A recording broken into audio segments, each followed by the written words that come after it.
semuanya, di video kali ini kita akan membahas materi AMDAL dalam pembangunan. Sumber daya alam seperti lahan, hutan, dan air memberikan manfaat untuk berbagai kegiatan pembangunan. Saat ini, pembangunan makin pesat terjadi seiring bertambahnya populasi manusia. Dampaknya, pemanfaatan sumber daya alam makin meningkat. Pemanfaatan sumber daya alam dalam skala besar dapat menimbulkan kerusakan lingkungan. Nah, kerusakan akibat pembangunan dapat berpengaruh terhadap kelangsungan hidup manusia. Atas dasar tersebut, perencanaan pembangunan harus menggunakan analisis mengenai dampak lingkungan atau yang kita kenal dengan AMDAL. AMDAL diperlukan agar kegiatan pembangunan tidak berdampak negatif terhadap lingkungan. Nah, menurut Peraturan Pemerintah Nomor 24 Tahun 2018, AMDAL merupakan kajian mengenai dampak penting suatu usaha dan atau kegiatan yang direncanakan pada lingkungan hidup yang diperlukan bagi proses pengambilan keputusan tentang penyelenggaraan usaha dan atau kegiatan di Indonesia.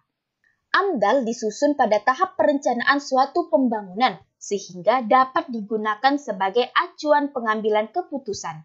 Melalui hasil AMDAL, dampak suatu proyek pembangunan dapat diketahui lebih awal. Jika berdampak negatif, proyek pembangunan tidak diizinkan atau diizinkan bersyarat. Persetujuan izin bersyarat ini bertujuan agar dampak negatif tersebut dapat dikurangi sehingga tidak merusak lingkungan. Adapun syarat-syarat pelaksanaan AMDAL, yang pertama, daftar kegiatan wajib AMDAL dapat dilihat dalam Permen LHK nomor 38 tahun 2019 tentang kegiatan wajib AMDAL. Nah, berikut ini adalah kriteria usaha atau kegiatan yang wajib AMDAL. Yang pertama adalah usaha atau kegiatan yang berkaitan dengan pengubahan bentuk lahan dan bentang alam. Yang kedua, kegiatan atau usaha yang berkaitan dengan eksploitasi sumber daya alam, baik sumber daya alam yang terbarukan maupun tidak terbarukan. Yang ketiga, kegiatan atau usaha yang berkaitan dengan proses secara potensial menimbulkan pencemaran atau perusakan lingkungan hidup. Yang keempat, proses dan kegiatan yang hasilnya akan memengaruhi lingkungan alam, lingkungan buatan, serta lingkungan sosial dan budaya. Yang kelima, usaha atau kegiatan yang berkaitan dengan introduksi jenis tumbuhan-tumbuhan, hewan, dan jasad renik. Yang keenam, usaha atau kegiatan yang berkaitan dengan pembuatan atau penggunaan bahan hayati dan non-hayati. Yang ketujuh, usaha atau kegiatan yang mempunyai resiko tinggi terhadap pertahanan negara. Yang kedelapan, penerapan teknologi yang diperkirakan memiliki potensi besar terhadap lingkungan. Nah, apabila kegiatan tidak tercantum dalam Peraturan Permen LHK nomor 38 tahun 2019, maka wajib menyusun UKL-UPL sesuai dengan Permen LHK nomor 25 tahun 2018. Kemudian syarat yang ketiga yaitu penyusunan AMDAL menggunakan pedoman penyusunan AMDAL sesuai dengan Permen LH nomor 16 tahun 2012. Syarat yang keempat yaitu kewenangan penilaian didasarkan oleh Permen LH nomor 16 tahun 2012. Aspek yang dikaji dalam proses AMDAL meliputi aspek fisik, kimia, ekologi, sosial ekonomi, sosial budaya, dan kesehatan masyarakat. Kajian tersebut sebagai pelengkap studi kelayakan suatu rencana usaha atau kegiatan. Nah, penyusunan kegiatan ini dituangkan dalam dokumen AMDAL. Adapun dokumen AMDAL berisi PIL, KA, ANDAL, RPL, dan RKL.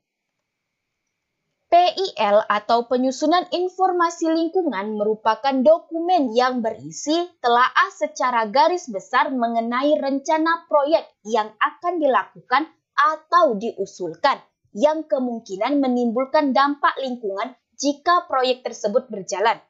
PIL merupakan langkah awal dari AMDAL. Selanjutnya, KA atau kerangka acuan. KA atau kerangka acuan merupakan dokumen yang menjabarkan analisis mengenai dampak lingkungan hidup yang disepakati oleh pemrakarsa penyusun AMDAL dan komisi penilai. Tujuan penyusunan KA yaitu merumuskan ruang lingkup dan kedalaman studi AMDAL serta mengarahkan studi AMDAL agar berjalan efektif dan efisien sesuai dengan biaya, tenaga, dan waktu yang tersedia. Selanjutnya, AMDAL atau Analisis Dampak Lingkungan merupakan dokumen yang memuat telaah secara cermat dan mendalam tentang dampak penting suatu rencana proyek atau kegiatan. Dokumen ini berfungsi sebagai pertimbangan untuk pengambilan keputusan kelayakan dari rencana proyek atau kegiatan yang diusulkan. Selanjutnya, RPL atau Rencana Pemantauan Lingkungan Hidup merupakan upaya pemantauan lingkungan hidup yang terkena dampak proyek atau kegiatan yang dibangun. Selanjutnya, RKL atau Rencana Pengelolaan Lingkungan. Nah, RKL ini merupakan dokumen yang berisi upaya penanganan dampak terhadap lingkungan hidup yang ditimbulkan akibat proyek atau kegiatan yang dibangun. Lalu, siapa saja pihak-pihak yang terlibat dalam AMDAL? Pihak-pihak yang terlibat dalam proses AMDAL yang pertama adalah Komisi Penilai AMDAL. Komisi ini bertugas menilai dokumen AMDAL.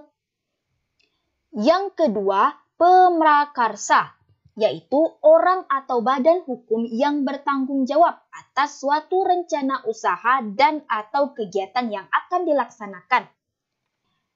Yang ketiga, masyarakat yang berkepentingan, yaitu masyarakat yang terpengaruh atas segala bentuk keputusan dalam proses AMDAL.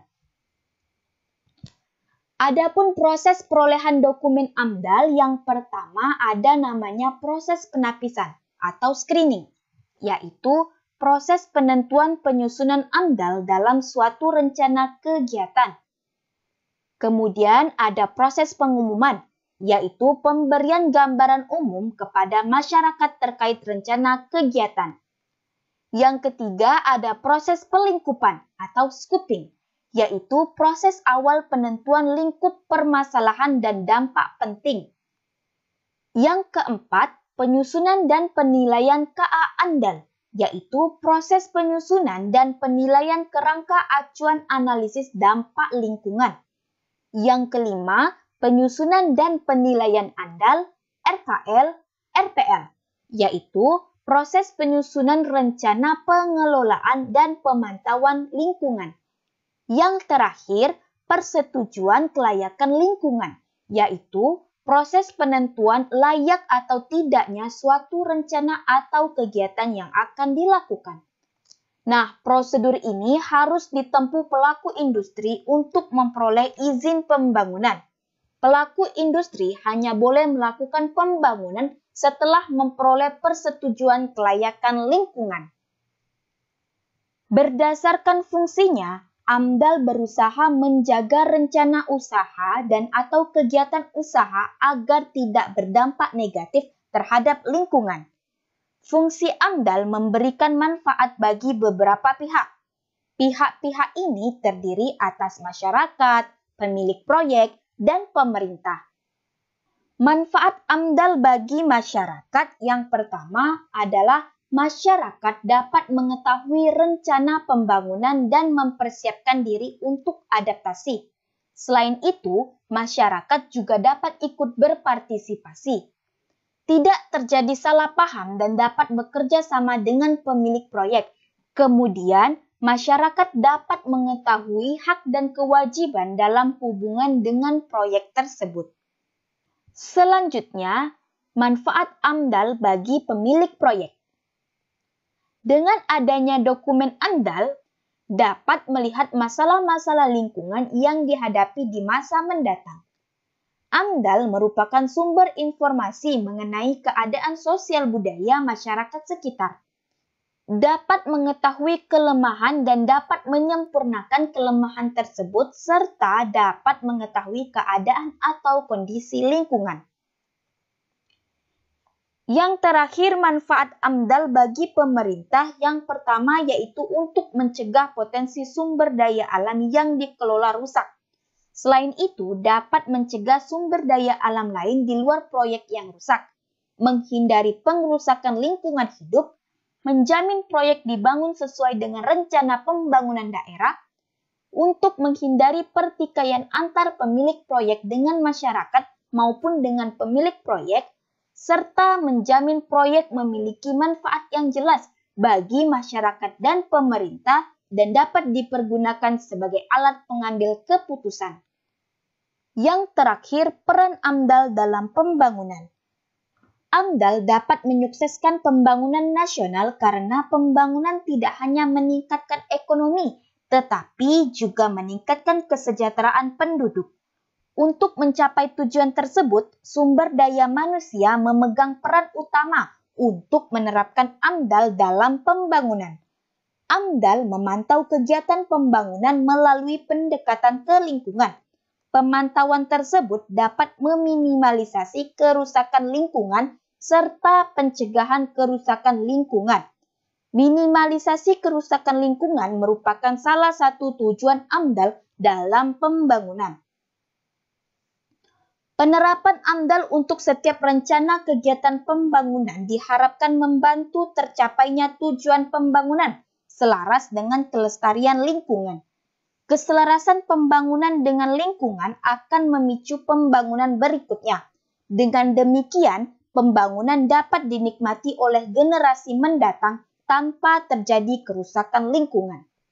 Selain itu, AMDAL berperan mengendalikan setiap kegiatan pembangunan agar mengacu pada partisipasi terhadap perubahan lingkungan dan ekosistem.